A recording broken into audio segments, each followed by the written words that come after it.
You are not interested in the prejudicial question that I am going to raise, Mr. Chair? Go ahead, you raise your Kaya nga sinasabi ko sa inyo an investigator, we are investigating. Still my continuing objection, Mr. Chair. I will question the objectivity of these proceedings if you will not allow me raise these points. Maybe in the plenary this afternoon I will raise it.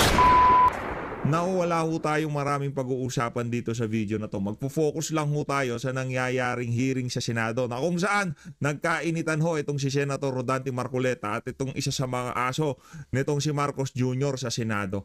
Ang tanong ho dito, Ping Lacson, bakit takot kayo maging state witness itong mag-asawang Diskaya? Dahil ba makakaladkad ang pangalan itong si Marcos Jr. at itong si Martin Romualdez sa mga isisiwalat na mag-asawa na yan? Pero bago yan mga kababayan, kung bago lang ho kayo sa PH Updates, ang like at sang subscribe. Masaya na ho tayo dyan sa mga gusto sumali sa ating community. Yung join button nandyan lang ho sa baba. Ayun na nga, rekta ho tayo sa nangyayaring hearing. Ito na ho yung bahagi na kung saan talagang nagkainitan.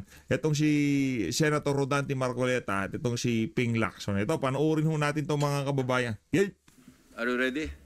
Mr. Chair, I wish I can make a few clarificatory questions before we start. But these are prejudicial. Nagbibida-bida na dito si Lacson eh.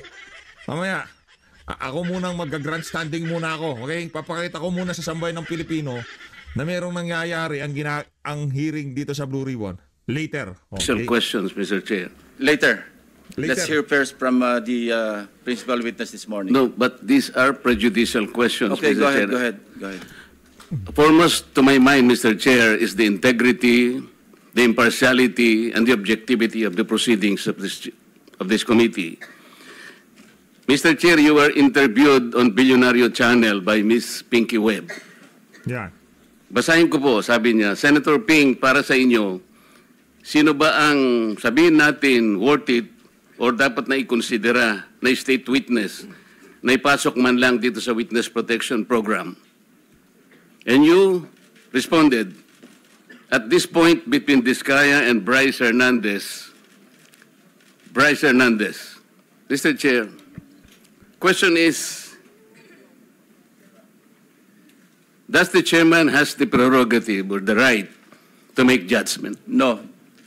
That's my perspective, no? That's my personal opinion outside. Ba't namumula ka, Brad? Dapat, sabihin mo, hindi para sa akin na magsabi kung sino ang dapat maging state witness. Hayaan natin Justice, tawag dito, Justice Department, di ba? Ikaw na nga ang chairperson, tapos ang dami mo pa sinasabi, talaga magkakaproblema tayo. Namumula si Ping Lacson, no? Nasaupla ho siya dito ni Senator Rodante Marcoleta. Outside of the hearing or outside of this hall. So don't question my opinion. I am not questioning your opinion, Mr. Chair, but you are the chairman of this committee. Anyway, let's proceed with the You are not interested in the prejudicial question that I am going to raise, Mr. Chair? Go ahead, you raise your Kaya nga sinasabi ko sa inyo an investigator, we are investigating. Mr. Chair, we are still in... Mura lang. Pinapanood kayo ng sambayan ng Pilipino. Pinapakita ho dito ni Ping Lacson kung paano niya absueltuhin yung amo niya na nagpaupo sa kanya. Na yung amo nila na nagluklok dito kay Soto at para maging siyang Senate President pro tempore at maging chairperson ng Blue Ribbon Committee. Ganyan ho nila minaniobra ang Senado. Nung napupunta na dito kay Martin Romualdez at dito kay Marcos Jr., yung issue na ng flood control, biglang pihit ho sila. Hindi pwede ang mga Diskaya. Pambihira. Hearing is suspended. Naku. Suspended ka agad, oh. Ibang klase talaga tong si Sendante. Napakagarapalo nitong si Ping Lacson, eh. Yung, nako, masyadong napaghahalata ho itong mga to, eh.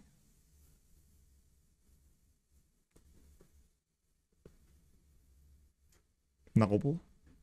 Nagsalita na ho itong si School Bukol, oh. Dinadaan ho kasi siya puwersahan, eh. Yung gusto ho na session is resumed. O yan. Mr. Alcantara, you proceed. Nako, bastusan ho ito. Mr. Chair. Mr. Alcantara, you proceed. Bastusan ho. I will register. napakagarapal ho nitong si Ping Lacson at nitong si Soto.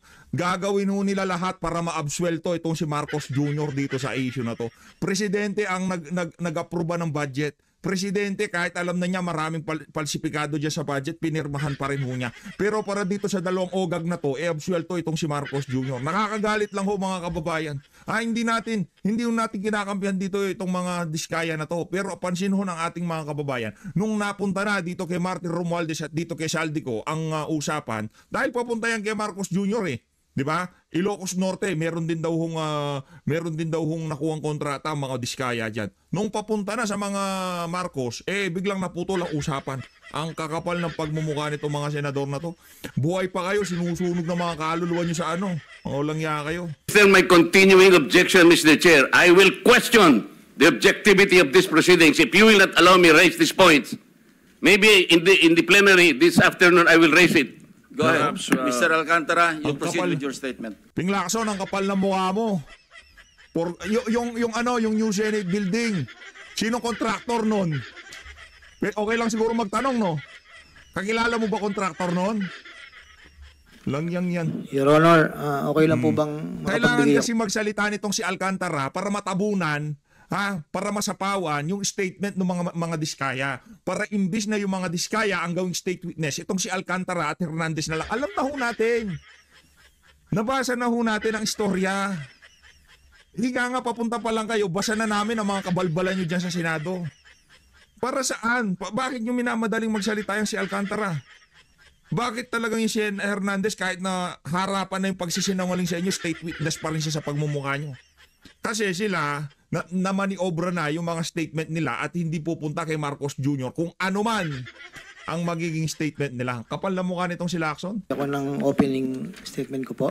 Proceed. Ano bang gagawin natin dito? Magandang umaga po sa inyong lahat.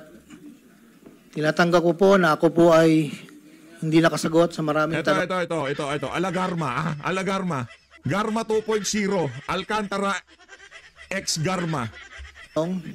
Yung tipong merong luha na ayaw bumagsak. Ganyan ho yan mga kababayan. Mga nakakaraang huling araw upang maproteksyonan ang institusyon na aking minahal sa loob ng 30 taon.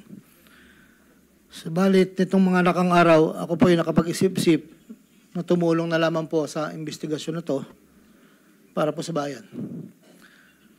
Narito po ako sa harapan nyo ngayon upang tumulong ng buong puso, abot ng aking makakaya, upang Ngayon, sa susunod na election, pagka binoto nyo pa yung ogag na Lacson na yan at Soto, talagang malaki problema ng mga Pilipino. Yun ang sinisigurado natin dito. Malaki ang problema ng mga Pilipino. Mantakin nyo, nanalo yung dalawa na yan para lamang ipagtanggol si Marcos Jr. dyan sa Senado. Yun ang nakikita ng mga kababayan natin. Yun ang nababasa natin sa mga comment section. Yun ang mga usap-usapan sa mundo ng social media. Pambihira. ang makapagbigay linaw sa katanungan sa investigasyong ito. Naintindihan ko po na hindi lang mainit ang isyong aking kinakaharap sa kasalukuyan. Mararamin po ang galit sa aming mga kasama sa DPWH dahil sa mga nabanggit na mga sinasabing katiwala sa aming ahensya. Hindi ko na po titingnan to. Ito po'y galing sa puso ko. Nangangamba po kasi ako sa seguridad ng pamilya ko. Nako. Ito pong Ang matindi dito, ang nagbibigay pa ng tubig sa kanya, itong si Justice Secretary Boying Remulla. Pambihira, oh. Bakit? Pinitpit na ba yung bayad mo, Brad? Tatanong tayo, ha? Bakit? Naano ka na ba nila? Ano tawag dito? Napakanta ka na ba nila? Wala kang choice, Brad. Presidente kalaban mo dyan. ang aking salaysay ay marami pong mga tao na mababanggit at ako po'y humingi ng tawad sa mga tao na to, pero kailangan ko pong sabihin yung katotohanan. Nihiling ko lang po sa ating buting chairman, sa ating Secretary Justice po, na maproteksyonan po yung pamilya ko. Medyo napakabigat po ng mga babanggitin ko rito. Gano'ng kabigat, Brad? At ito Kasi po bigat ay mo. malalaman po natin ngayong umaga. Yan. At ako po ay in good faith sa lahat po ng mga senador nandito, sa ating sekretary at sa mga nandito po lahat. Isimulan ko na po ang aking hinandang salaysay, Your Honor. Hindi kasi pwede yung mga diskaya eh. Dapat talaga itong mga pakakantahin nila, sila yung magiging state witness. Kaya, hindi mga diskaya. Dapat yung mga diskaya. Kumanta kasi yun dun sa nakaraang Blue Ribbon Committee chairperson eh. Dapat sa pamumuno nitong itong Ping Lacson na napakakapal na mukha, at dito kumanta yung mga taong dapat kumanta. Ika nga. Sa akin pong, na-assist pa nitong si Bonjing, oh. Sa akin pong, boss, na nabanggit po nung nakarang hearing ng aming kasama, Undersecretary Roberto Bernardo po. Una ko pong nakilala si Yusek Bernardo taong 1997. Kami po ay magkasama sa Los Baños po.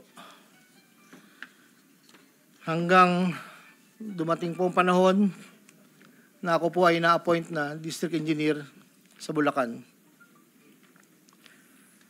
Sa taong 2022, nagsimula pong magbaba ng pondo sa akin si Yusek Bernardo. Nandito po ang detalye kung ilan po at magkano. Ito po, ang unang taon po, 2022 ay 350 million po. Ang kasunduan po ay 25% po para sa proponent. At ako po, o yung driver ko po minsan ang nagdi-deliver po sa kanya. Noong 2023 po, meron na rin po mga bumaba. Dito po, naka-specify po lahat kung ang titulo, ang title po ng project, amount, at kabuang ibinaba po ng aking boss. Ang iba pong sistema, sa simula po ay nagpapabigay po ng tauna lang pong 10%. Pag po lumabas na po sa pag-NEP po. Tapos po, ang kabuuan po ay paglabas po ng GAA. Pag po sa GAA, may lumabas na wala po sa NEP, ibig sabihin po nun, maaari pong, hindi ko lang po alam procedure, maaari pong sa BICAM po yun pumasok. Andito po lahat po ang detalye sa aking sinumpang salaysay. At meron pa pong mga UA po, ang program allocations po yata yon na naibabarag po sa akin noong 2024. At hindi naman po lahat yun ay sari-sari pong project po yata yon. 2.85 billion po.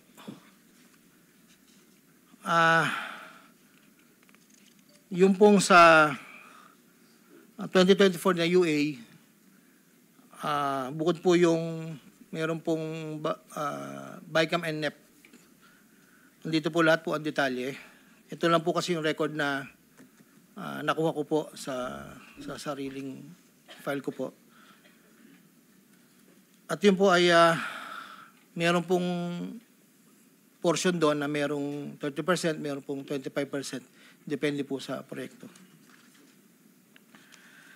Ang huli po ay itong 2025.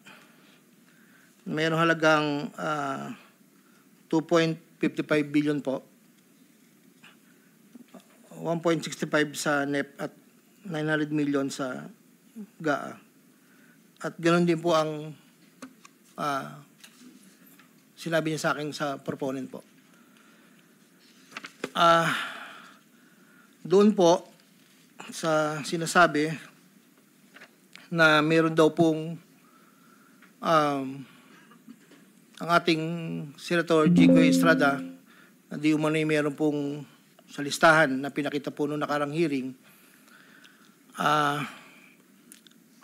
Yun po, ako po ang nagpasa ng listing po kay Yusek Bernardo.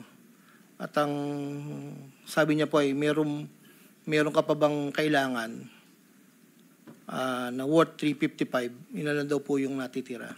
So ako po ay nagpasa ng listahan sa kanya. Ang pagkakabanggit lang po sa akin ay meron pang extra si SJE.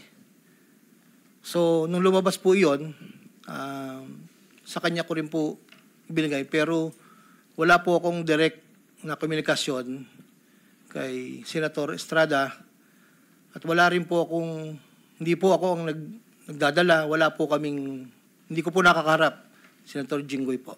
Si Yusek Bernardo lang po ang kausap ko. Doon naman po sa nasabi nung nakarang hearing po about the 600 million kay Senator Joel po. Ang totoo po noon, yun po ay multipurpose building. Ang request niya po talaga. Dahil hindi naman po na ma-accommodate nung nire-report ko po kay Yusek na hindi po ma-accommodate yung request. Nagkaroon po ng idea, kaming dalawa po ni Yusek Bernardo, na tapatan na lang kung sa kwentahan lang po na ang proponent ganito, parang daw po mapagbigyan. So,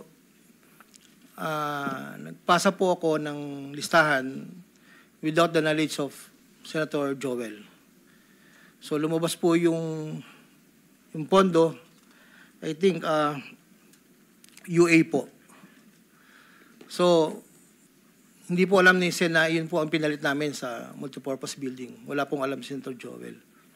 So yung binanggit po na mayroon pong 25%, ako po at si Yusek Bernardo ang nag-usap na gano'n na lang ang gawin para daw po matapatan man lang yung 1.5B na request po. Inayos ko po lahat yun at dinala ko po sa tauhan lang po ni Senator Joel somewhere in Bukawi po. Ang sabi ko po sa kanya, baka pwede, pakibigay mo lang to kay boss. Tulong ko to, kung ano man ang future na plano niya, yun po ay tulong ko. Pero hindi niya po alam na doon ko po kinuha sa flood control po. Ang pangapat po, taong 2021, nakilala ko po si Congressman Saldico. Sa pamamagitan din po ng Ang bigat ho ng ano niya no, yung ang bigat ho sa loob niya na banggitin yung pangalan nitong si Saldico. 2021 daw ho. Nakilala niya itong si Eddie Saldico. Okay, tuloy. Numero po binigay lang po sa akin ni Yusek Bernardo. Hindi ko lang po nilagay. Kasi po hindi naman po kasama siya nung kami nagkita sa Shangri-La BGC. That was 2021 po. Ang unang usapan po namin ay susubukan pong makapagbaba ng pondo kung pwede po sa distrito ko. Taong 2022 po, unang bumaba po ay nagkakahalaga ng, tanda ko po, nandito po sa record, ay 519 po ang pagkakatanda ko po. After po noon, 2022, so, yung 519 po, ang... Excuse me, engineer. Para mas maliwanag, basahin mo na lang yung sinumpang salaysay mo. Basahin mo na lang. Para hindi ka naliligaw. Naliligaw ka eh. Mas alam sa'yo ni Ping Lacson yan eh. Naliligaw ka kasi yung kopya na napunta sa kanya iba-iba eh, di pong yung sequence of event parang naliligaw-ligaw eh. Ayusin mo yung kung ano lang pinag-usapan. Kung ano lang yung nasa yung mga nakasulat diyan, wala ka na maraming dinadagdag bawas pa. Ikaw talaga, oo. Mas alam pa kasi ni Lacson sa iyo yan eh. 'Di ba sabi naman ni Lacson marami akong alam. Alam ko mga nangyayari diyan. Wala na omit, wala na dadagdag. Mag-stick ka sa sinasabi mong sinumpang salaysay. Oo. Ito po. Simula mo na lang doon sa simula. Basahin mo na lang.